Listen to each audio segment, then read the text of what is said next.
The first day of her internship had already been overwhelming enough before the mistake that would change everything. Emma Hayes was the kind of young woman who had always been described as shy, the kind of person who preferred the safety of libraries and coffee shops to crowded parties, who would never raise her hand in class even if she knew the answer, and who would apologize for taking up space in an elevator. Walking into the towering glass building of Hawthorne Enterprises had felt like stepping into another world, one far louder and more confident than she could ever hope to be. Everyone around her seemed to know where they were going, heels clicking sharply across marble floors, voices clipped and efficient as though they had no time for hesitation. Emma, in her carefully ironed blouse and modest black skirt, clutched her notebook like a lifeline and tried not to look like she was trembling. She had dreamed of this internship for months, telling herself it was the first step toward a future she could be proud of, a chance to prove she belonged in the competitive world of marketing. But already, she felt like a tiny fish in an ocean full of sharks. That morning, orientation had left her dizzy with information, and by the time lunch rolled around, her stomach twisted with both hunger and nerves.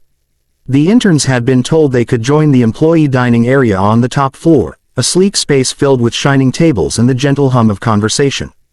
Emma, clutching her tray, had scanned the room for an empty spot, but every table seemed filled with people laughing or typing on laptops with confidence. She hated the idea of interrupting, hated the idea of being the awkward girl who asked, "Is this seat taken?" and then being met with polite silence. She saw, however, a table tucked near the large windows overlooking the city, with only one man sitting there. His suit was impeccable, a dark charcoal with subtle pinstripes, and his watch gleamed faintly as he tapped his fingers against the table while reading something on his phone. He looked like the type who belonged in glossy magazines, the type who never had to wonder if he fit in. But what Emma noticed most was that the table was empty, and desperation nudged her feet toward it. She didn't realize until much later that she had sat at the table reserved for VIP executives, the very table no intern was supposed to even approach.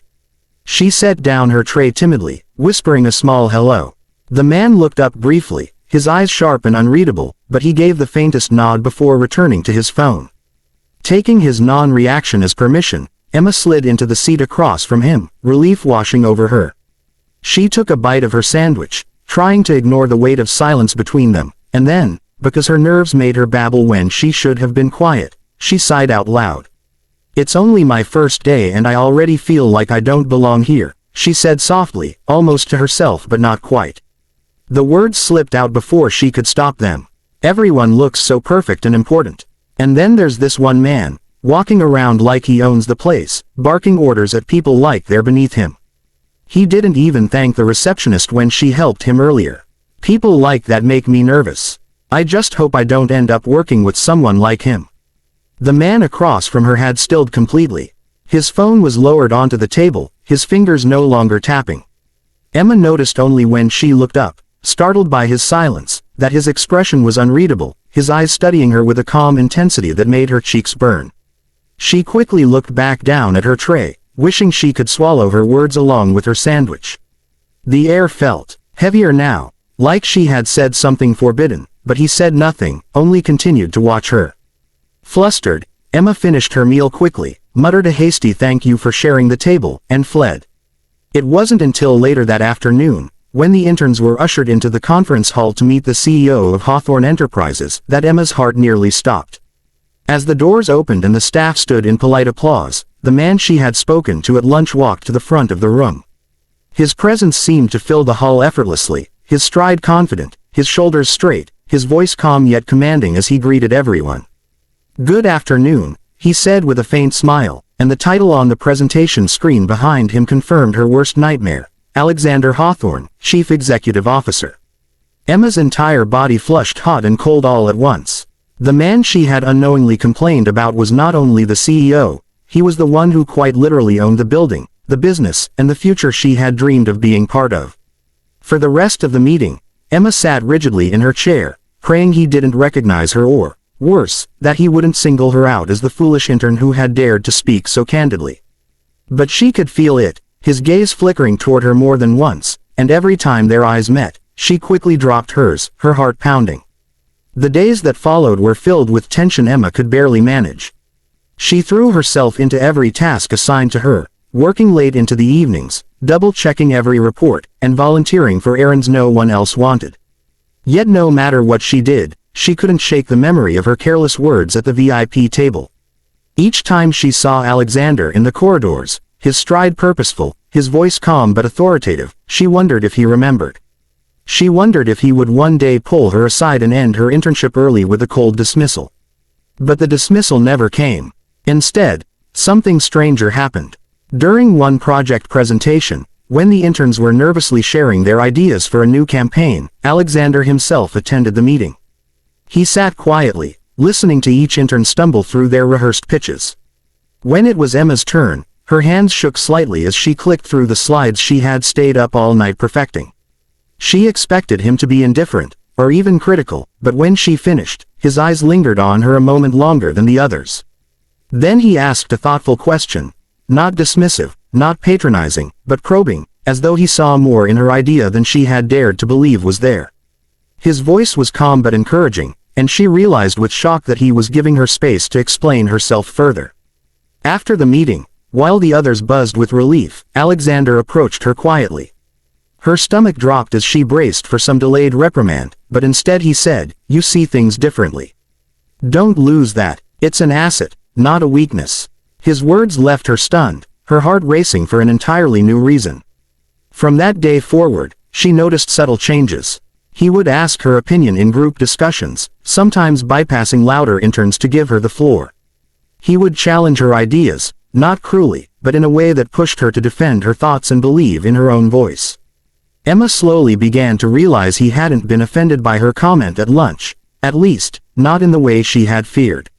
If anything, he seemed intrigued by her honesty, by the fact that she had spoken candidly without knowing who he was. But challenges still came, and they came hard. Some of the other interns noticed the attention she received and whispered about favoritism. One, in particular, a confident young man named Derek, made no secret of his disdain. He accused her of cozying up to the CEO, of being fake shy while secretly ambitious. His comments cut deeply into Emma's insecurities, making her question if she truly deserved the recognition or if she was just the subject of office gossip. She wanted to shrink back again, to fade into the background where no one could accuse her of anything. It all came to a breaking point when the interns were divided into teams for a major presentation that would determine who would be offered permanent positions after the internship. Emma was placed in Derek's team, and from the start, he dismissed her suggestions, talking over her in meetings and mocking her ideas as naive. Emma felt the old familiar fear pressing down on her, the fear of speaking up, of drawing attention, of being wrong. But she also remembered Alexander's words, "Don't lose that. It's an asset." And slowly, painfully, she began to push back. She fought to present her ideas. She stayed up late refining her research, and when Derek tried to cut her off during the final rehearsal, she stood her ground for the first time, her voice trembling but steady. The day of the presentation, Emma took the lead on a section Derek had dismissed. She spoke clearly, her shyness still there but layered with a new determination, and when she finished, the room was silent before Alexander leaned forward with a faint smile. He asked thoughtful questions, gave pointed praise, and though he complimented the whole team, it was clear her contribution had caught his attention most. For Emma, it felt like stepping into sunlight after years in shadow. When the internship ended, offers were extended to only a few. Emma was one of them. She accepted with tears in her eyes, overwhelmed by gratitude and disbelief. Later, as she stood alone in the quiet dining area by the same windows where it had all begun, Alexander approached her again. "You were right, you know," he said, his voice carrying that quiet strength she had come to admire. "I can be demanding, I can bark orders, but sometimes I need people around me who aren't afraid to see the flaws too." His eyes softened, and Emma realized then that he had not just tolerated her honesty, he valued it. Emma left that day knowing her journey was only beginning, but she carried with her a lesson she would never forget, that even the shyest voice can matter, that courage is not the absence of fear but the decision to speak despite it, and that sometimes mistakes lead to the very doors we are meant to walk through. She had sat at the wrong table, but in doing so, she had found the courage to finally claim her place. And so, Emma Hayes, the shy intern who once thought she didn't belong, became the kind of person who no longer apologized for existing, who understood that vulnerability could be strength, and who knew, in her heart, that even the smallest voice could change the way a room was heard.